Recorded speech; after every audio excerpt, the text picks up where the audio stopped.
Hey,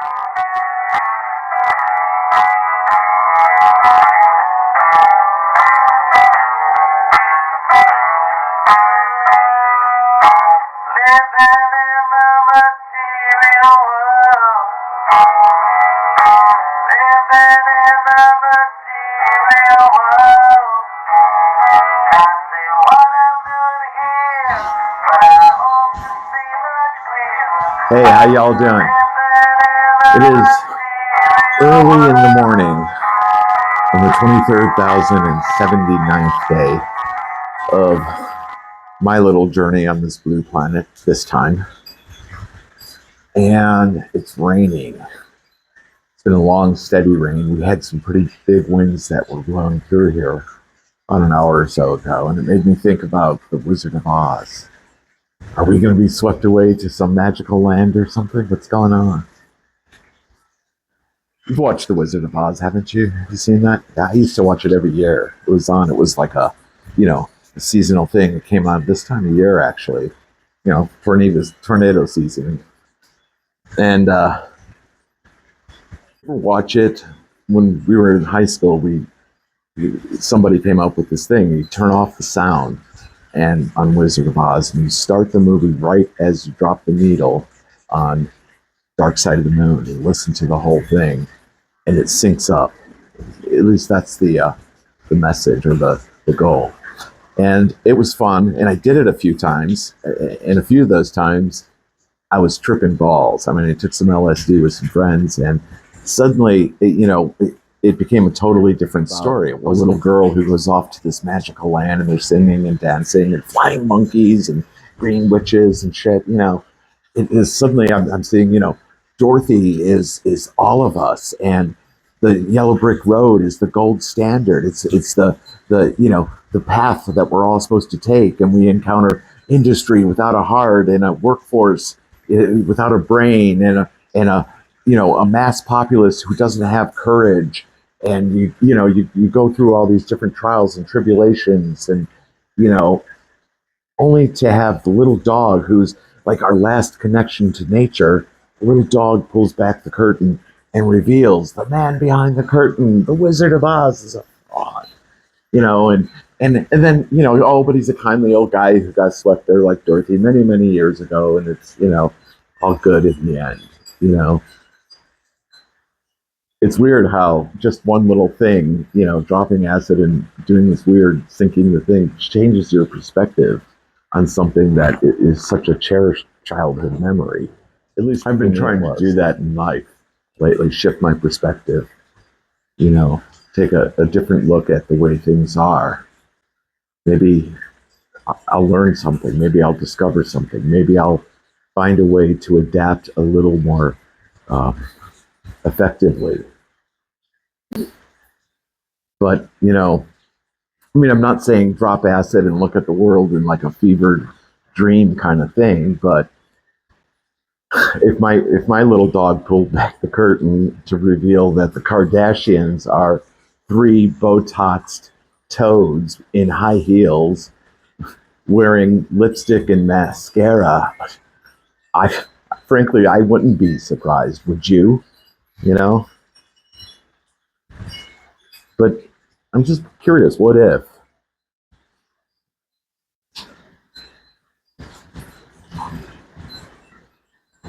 Wonder if we'd see the same thing. Do you see what I see? Because I'm seeing some things, and it's changing the way I'm adapting and engaging. And I think it's a key to solving the problem. It's some kind of solution. I don't know.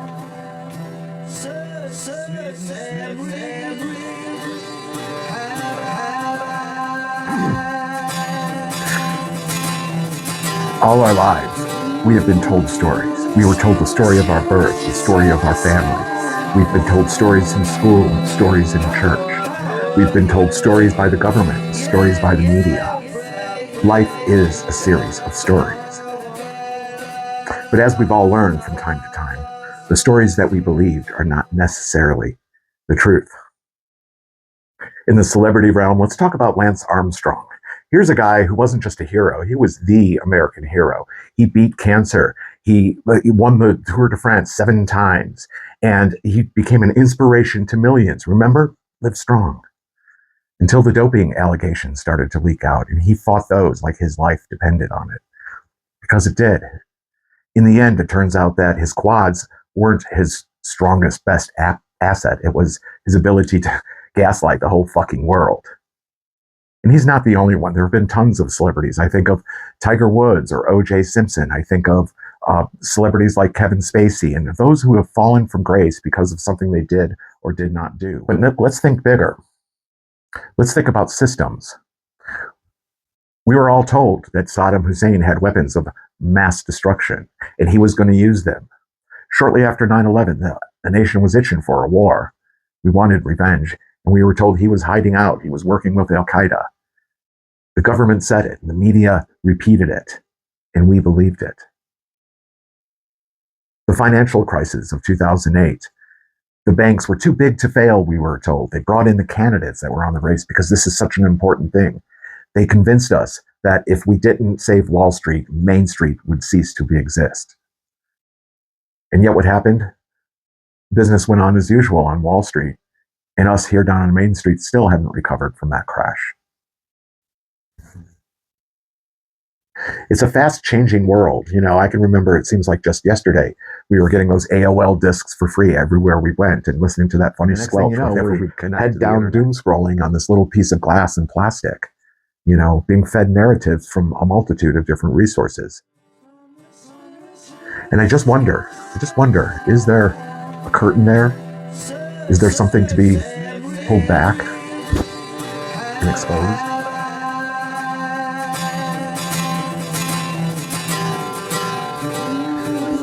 Another crux that I am thinking about is that small actions matter. A long time ago when I was in high school, I changed 3 letters on the call letters for the radio station, the in-house radio station that we had at Palatine High School. I just changed 3 letters, and it ended up sparking a rebellion among the students who felt that the administration, the curriculum, was cramping their First Amendment rights. But I thought about it in historical senses. You know, the American Revolution, it didn't start with a full-on war or a bunch of guys declaring something in some hall in Philadelphia. It actually started more along the lines of a bunch of pissed-off merchants went to the harbor and dumped the British tea into the harbor there. One small act.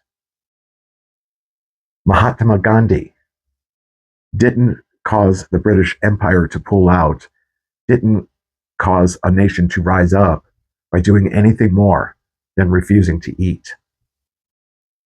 In 1955, Rosa Parks didn't start a march. She didn't rail against civil rights. She didn't riot in the streets. She simply sat in her seat. So small actions matter. And to that end, I am taking my own small actions against the billionaire class, the Mark Zuckerberg, Jeff Bezos, and Elon Musk's. I am deleting all things Meta. I'm demanding that all my data be removed and scrubbed from their data servers, as per my right as a Californian. I am canceling my Amazon Prime and will no longer shop on Amazon, no longer watch Amazon. And I am going to dump Starlink because, quite frankly, on days like today when it's cloudy and rainy, that thing is a $600 paperweight. It's a piece of crap. That's all I'm doing right now. I'm doing those 3 things, and I wrote an article that is published in the Ripple Revolver.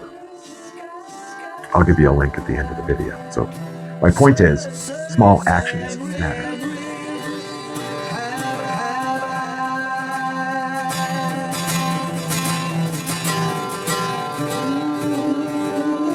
Humor, curiosity, and common sense are the shield and the sword against this battle of Goliaths.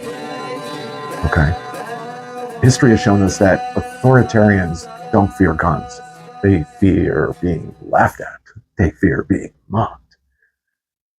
For example, in the run-up to World War II, Charlie Chaplin, perhaps at the time America's greatest screen star of the silver screen, of the silent era, put out a talkie called The Dictator, in which he lampooned Hitler in it. It showed how absurd the fascism is in such a unique and funny sort of way that you had to just kind of shake your head and say, you know, he's right. And that film did more to drive the hearts and minds of Americans to go to war against somebody like Hitler. Of course, Hitler didn't like the film. He banned it in all Nazi-occupied territories, and he put a hit out on Charlie Chaplin. We have recent history of this too, during America's Red Scare of the 1950s, when Congress was asking people, are you now or have you ever been a member of the Communist Party? People were seeing communists in their breakfast cereal, right? You know, and what comes out but Mad Magazine, which lampoons the whole thing, uses satire and goofy images to show the absurdity of it. And people weren't talking about the headlines. They weren't talking about the semi-televised hearings. They were talking about Mad Magazine. And it got people thinking, you know, this is just crazy shit, isn't it? And of course, it continues to this day. I mean, you know, all the pundits on late night television take swipes at them. Saturday Night Live has built a whole season or 2 or 3 or 4 out of lampooning it.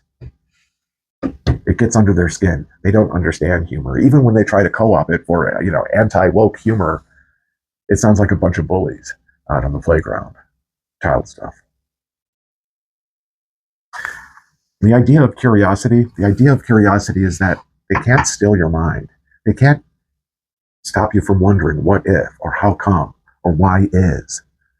And if you just use a little common sense and step back and maybe shift your perspective a little bit, you'll see an entirely different thing going on. So humor, along with curiosity, along with some common sense, is how we fell this behemoth that's arisen behind us, around us. So here's my challenge for you right now. Think about one thing in recent history that you've experienced that exposed that myth, that exposed a crack in the illusion. That was a matrix kind of glitch moment. Just one. Think of one. And then what's one small action that you can take to address that matrix? What's one small thing you can do a little bit differently that might affect that little thing you noticed? And then number 3, be curious, have humor, be curious, ask questions, delve deeper.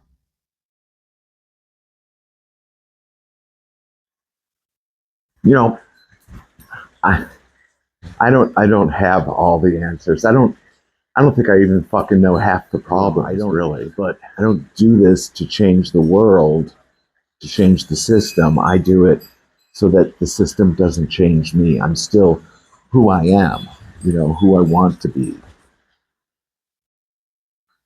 A good human being, right? And so in honor of Frank Zappa, I'm calling this the Three-Crux Solution. And if you want to get a little deeper on it, the Ripple Revolver is publishing my essay on it. It's like a piece of long-form journalism I wrote. Why don't you check it out? It's at ripplerevolver.com. I'll put it up here.